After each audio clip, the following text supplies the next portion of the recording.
Hey, what's going on, ladies and gentlemen? Thank you so much for tuning in.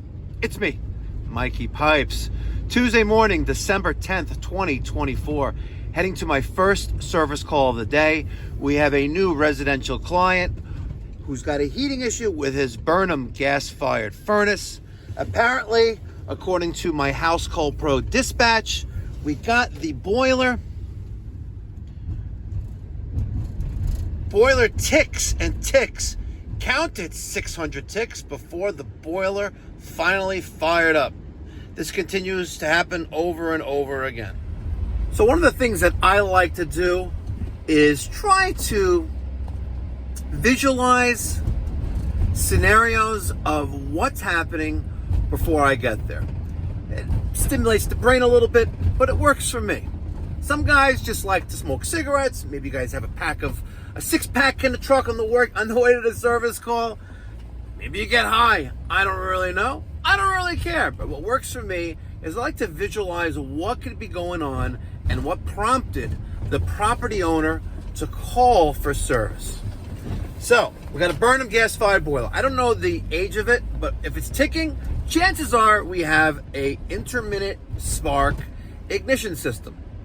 Okay, we could have one that utilizes an old White Rogers flame rectification or flame spark system. We have that little plug that goes into the gas valve. Looks like a fancy thermocouple, and you also have a little ignition box. And when they get dirty and they get old, it was their attempt in the early 80s to make boilers more efficient by eliminating a standing pilot. Alternatively, you can have a more modernized system with a Honeywell intermittent ignition module going to a intermittent ignition pilot burner assembly, and you have those tick, tick, tick, tick, which is the spark trying to light. I got my money on the first scenario, which is that White Rogers, that little white box that gets 24 volts, and it sends a spark down the ignition cable to the pilot burner assembly. I'm about 10 minutes from the job. I'm going to listen to some music and hopefully get them up and running. But remember, ye who hopes dies in despair. So we're actually going to get them up and running today, as long as they have the cheddar to pay for it. Let's go see what's going on.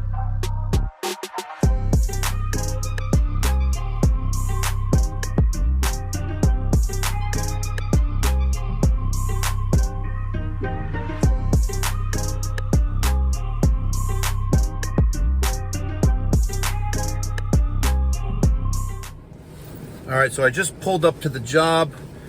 I got my sticker out. I'm gonna get one of my business cards out. It's a new client, so I got my business card, I got my sticker. Everyone loves stickers, guys. So I got my sticker. It's a QR code sticker. If you're gonna get these, you can get 1,000 of them for like $200, and they'll design everything for you. Link in the description box down below, aadesigns.co or something like that. I found them on Facebook. And it really is awesome stickers. My business cards, look how thick this is, right? This is a meaningful business card. Double-sided, it's awesome, it's thick. And when you hand your business card and they pick this up like, damn, they know that you mean business. My business cards come from Footbridge Media Printing. They're the folks that also take care of my website from my Orlando location. And I'm also going to go to House Call Pro, and I'm going to start my time. Just like that. Bingo. All right, we got a Burnham US boiler PVG 6. Grossly oversized for the house, I already know it. 175,000 BTUs. And there she is. This is the ticking sound. Totally unlike what I thought it was going to be. Totally unlike what I thought it was going to be. I thought your ticking sound was going to be ignition related, but your issue is thermostat relay issue.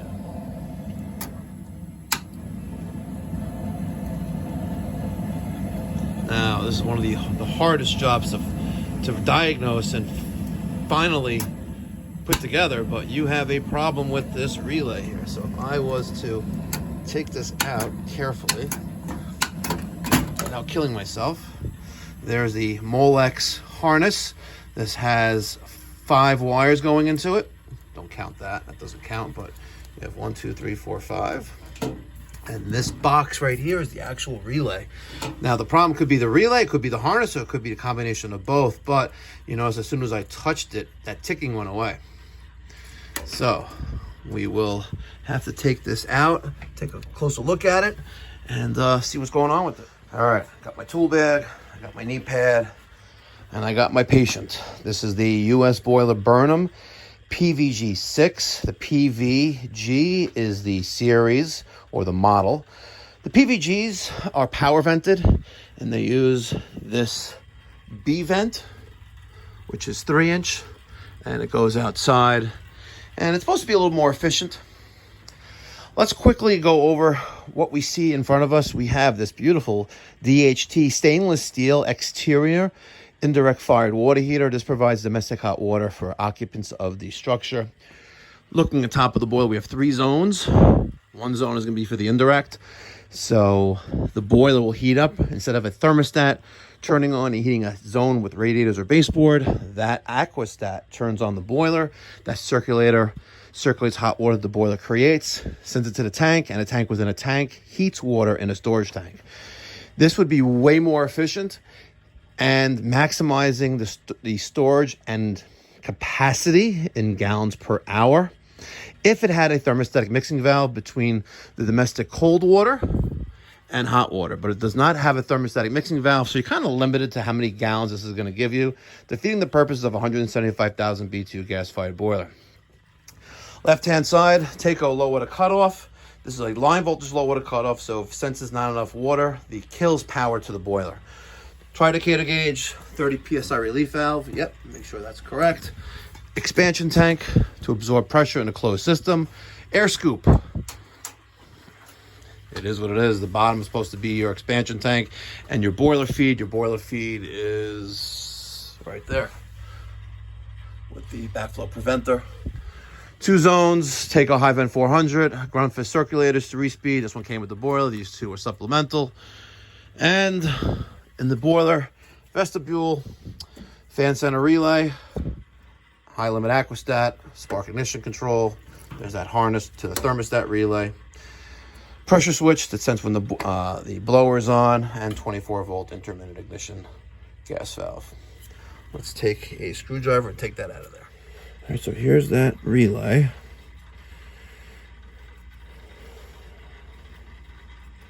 Nothing really discolored. Usually you'll see the windings around the pieces of metal causing that magnetic field to be burnt out, but not really. The terminals, though, that one's a little loose. And the rest of them are pretty solid. Is that the one you were pressing on? Well, I was pressing on the whole thing as an overall, but... So, here is our relay. Let me just get a...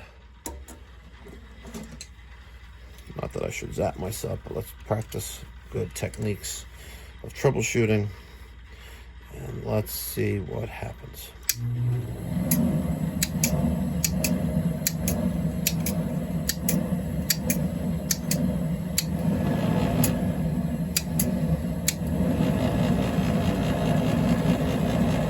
I wonder if it could be that wire right there. Let's see. Which was kind of loose in there.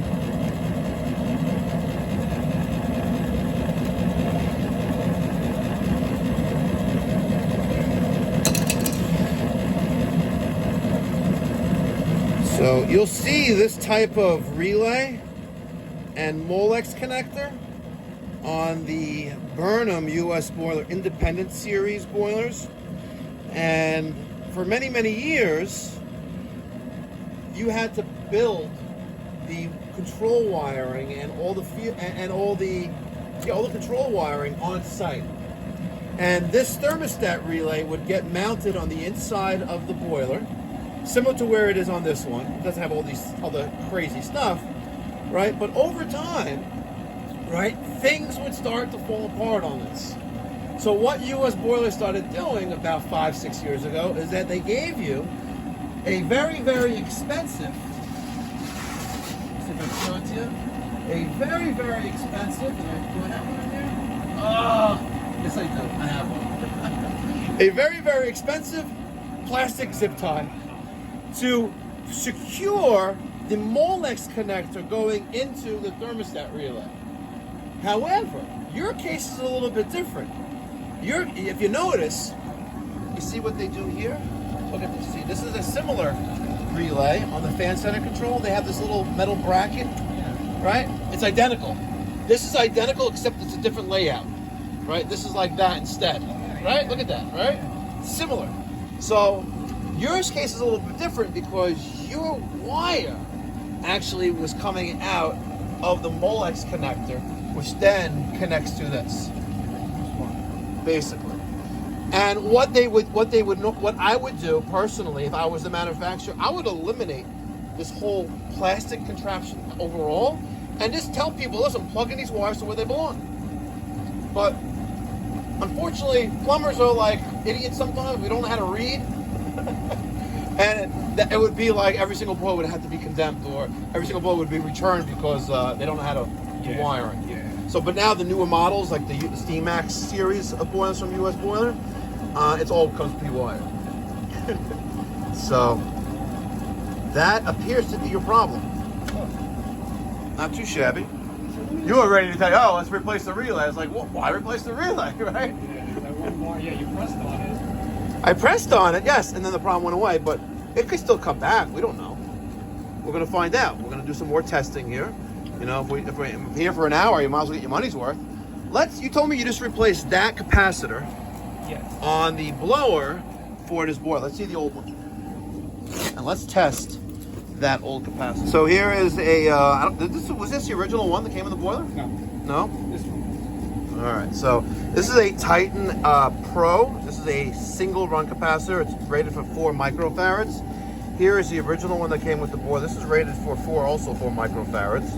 And one of the first things you're gonna do when you're testing a capacitor that was just taken out of an electrical circuit is you want to discharge it. You can use your fingers and get zapped. You can use something ground to touch the terminals together, like that. And then we're gonna take a multimeter, set the capacitance, and let's see what this actually is rated for. So your one that you just replaced is rated for, well, it's rated for 4, but it's reading nothing. So that one is definitely dead. And this one, which is the original one with the boiler, Oh, that was definitely dead. is, what am I, K ohms, hold on. Oh, nope, sorry. I was on the wrong setting. I'm on the wrong setting, like K ohms, what the hell? All right, let's go back to the one that the cheap China one, right there. You got 4. That's still good.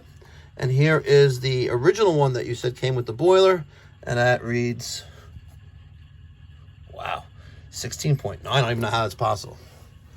Yeah, that thing was... 16.9, like that's impressive. It's 4 times the rated capacity of what it came with. So it got stronger. Yeah. All right, so now we noticed that the boiler turned off and we are at temperature. We are at over almost 200 degrees there, 170. Our aquastat is set for 160 there. So we're running.